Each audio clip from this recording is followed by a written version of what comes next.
हिमाचल प्रदेश में लोगों से सेविंग के नाम पर पैसा इकट्ठा करने वाली चिट फंड कंपनियों एवं सोसाइटीज पर लगाम कसने के लिए सरकार ने बीते वर्षों में कड़े कदम उठाए थे। विधानसभा में भी एक विधायक ने ऐसे मामलों को जोर शोर से उठाया था। बावजूद इसके किन्नौर जिले के भावनगर और आसपास एक कोऑपरेटिव सोसाइटी ने लोगों के लाखों रुपए मैच्योरिटी के बाद नहीं लौटाए हैं। भावनगर के करीब 3 दर्जन से अधिक छोटे व्यापारियों ने व्यापार मंडल भावनगर के माध्यम से ये मामला जिलाधीश किन्नौर के समक्ष उठाकर हस्तक्षेप की गुहार लगाई है।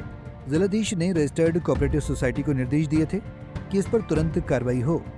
रजिस्ट्रार ने व्यापार मंडल को सोसाइटी के खिलाफ सख्त कार्रवाई का आश्वासन तो दिया है, लेकिन लोगों से सेविंग के नाम पर पिछले 3 वर्षों से पैसा इकट्ठा कर रही संस्था ने अभी तक लोगों की जमा पूंजी वापस नहीं की है। व्यापार मंडल भावनगर और ठगी का शिकार हुए लोगों का कहना है कि सोसाइटी के कारिंदे से पैसों की मांग करने पर उल्टी धमकियां देते हैं।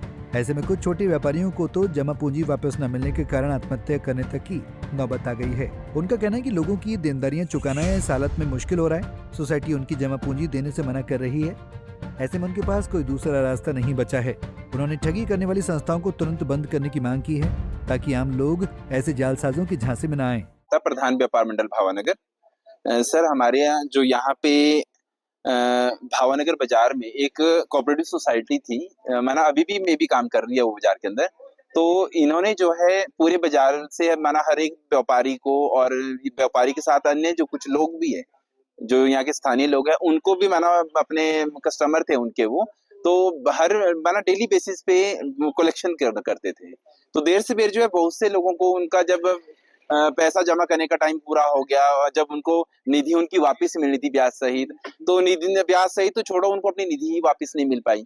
देर से देर वो जो है व्यापार मंडल कार्यालय में मेरे पास आए और हमने जो है लगभग मई 2024 में जो है एक लेटर जो है डीसी साहब के नोटिस में लाया था हमने कि भाई इस तरह से कोऑपरेटिव सोसाइटी काम कर रही है जिसका हेडक्वार्टर जो है रिकांगपिओ के अंदर है।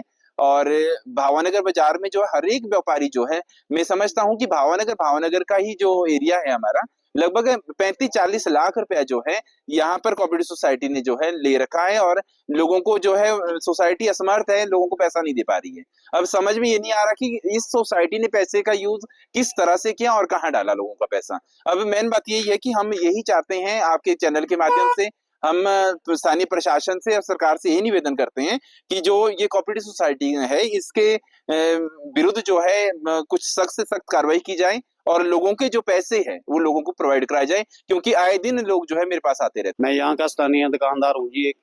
यहाँ की एक सोसाइटी जो प्रधान जी ने बताया साडे इहदे करता धरता साडे लोकल ही थे। यहाँ इन्होंने आके हर दुकान पे कन्वेंस की जी साडी आरडी खोलो जी सोसाइटी में, ये करके चलो जी, हमने इनके पीछे लग के आरडी खोल दी सर। उसके बाद इन्होंने क्या किया जी, पर डे कलेक्शन करते रहे। साल पूरा होने के बाद इन्होंने पैसा वापस नहीं दिया सर। बिना पूछे इन्होंने साड़ियाँ एफडियाँ करती। वो एफडियाँ भी 3-3 साल हो गए वापस नहीं। फिर इन्होंने शर्त रखी भी आरडी आप कंटिन्यू दोबारा चालू रखो, आपको अगले साल इकट्ठा पैसा दिया जाएगा। ठीक है सर। उसके बाद 1 साल फिर बीत गया, 3 साल हो गए सर। मेरा 8 लाख से ऊपर रुपया है, इन्होंने एक पैसा नहीं दिया। इनको बोलो ये गले को आते हैं सर, कोई सुनवाई नहीं है। तो इन्होंने सुनना ही छोड़ दिया। जिसका पैसा हमने देना हो तो हमारी दुकान पे आके हमारा गला पकड़ते हैं सर। हम किधर को जाएं? अगर कल को उन्हीं की होती है इसकी जिम्मेवार सोसाइटी और इनके जो करता जाता है जिन्होंने एफडीओ पे साइन किए वो होंगे और आखिर में सुसाइड की नौबत भी आ सकती है सर। कई बहुत कस्टमर अब तो कुछ भी नहीं आए सर, छुट्टी छट्टी का करके नहीं आए ना। बहुत ज्यादा केस नहीं है भावनगर जी। नमस्कार जी, मेरा नाम अमिता लामा है। मैं भावनगर में छोटा सा ढाबा करती हूँ। क्या बोलते हैं, मैं भी इसी जो अवतार सिंह जी हमारे, मैं भी उनकी तरह एक उनकी कस्टमर थी।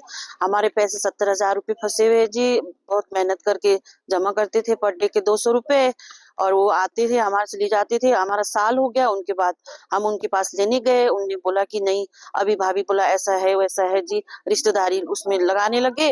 फिर जी जब एक दिन रोड में मिले, हमने बोला हाँ भाई क्या हो गया, 15 दिन हो गए, ऐसा हो गया वो हो गया, तो वो हमारे साथ उल्टा बदतमीजी करते हैं जी। इनकी बैंक को जहाँ तक हो सके बंद कीजिए और लोग नहीं फंसना चाहिए इस चीज में। हमारे तो 4 परिवार के थे, दिन के 500 का। हाँ जी। तो कितना पैसा फंसा आपका? हमारा लगभग 500 है, कभी 1.5 लाख जितना होला, 1.5 लाख जितना तो होगा। अच्छा। हाँ जी। क्या बोलते हैं वो? उसमें से कितना सिर्फ 5 ही हजार दिया, उसके बाद तो देने का नाम ही नहीं ले रहे। जब भी बोलती हूँ बोला कल कल कल, अब 2-3 साल तो हो गए। एक कोऑपरेटिव सोसाइटी के एक प्राइवेट बैंक में डेली कलेक्शन के हिसाब से पर डे 100 रुपये के हिसाब से जमा करे थे और कहाँ जमा किए थे? यही भावनगर में जमा किए थे। और डेली के 100 रुपए के हिसाब से कलेक्शन लेने आते थे, हम देते गए। और 2023 के मार्च से ले करके 2024 के फरवरी के एंडिंग तक हमने पर डेली 100 रुपए बिना नागा के दे जमा किए। उसके बाद जब मैच्योर हुई मार्च में, तो जब इनसे पैसा मांगने या तो आज कल करते हैं और दे नहीं रहा है, बस टाल मटोल ही कर रहे हैं। और उसके बाद कभी बीच में फोन करते हैं तो फोन भी नहीं चकता है और बात भी नहीं करते हैं, देखते रहेंगे। पंजाब केसरी टीवी के लिए रामपुर से विशेषर नेगी की रिपोर्ट। हमसे जुड़े रहने के लिए हमारे YouTube चैनल को सब्सक्राइब करें और नई वीडियो की नोटिफिकेशन के लिए बेल आइकॉन को दबाएं। अगर आप ये वीडियो Facebook पर देख रहे हैं तो लाइक जरूर करें और ज्यादा से ज्यादा शेयर करें। इसी तरह के और भी अपडेट्स के लिए फॉलो करें हमारा Instagram पेज himachal.kesri।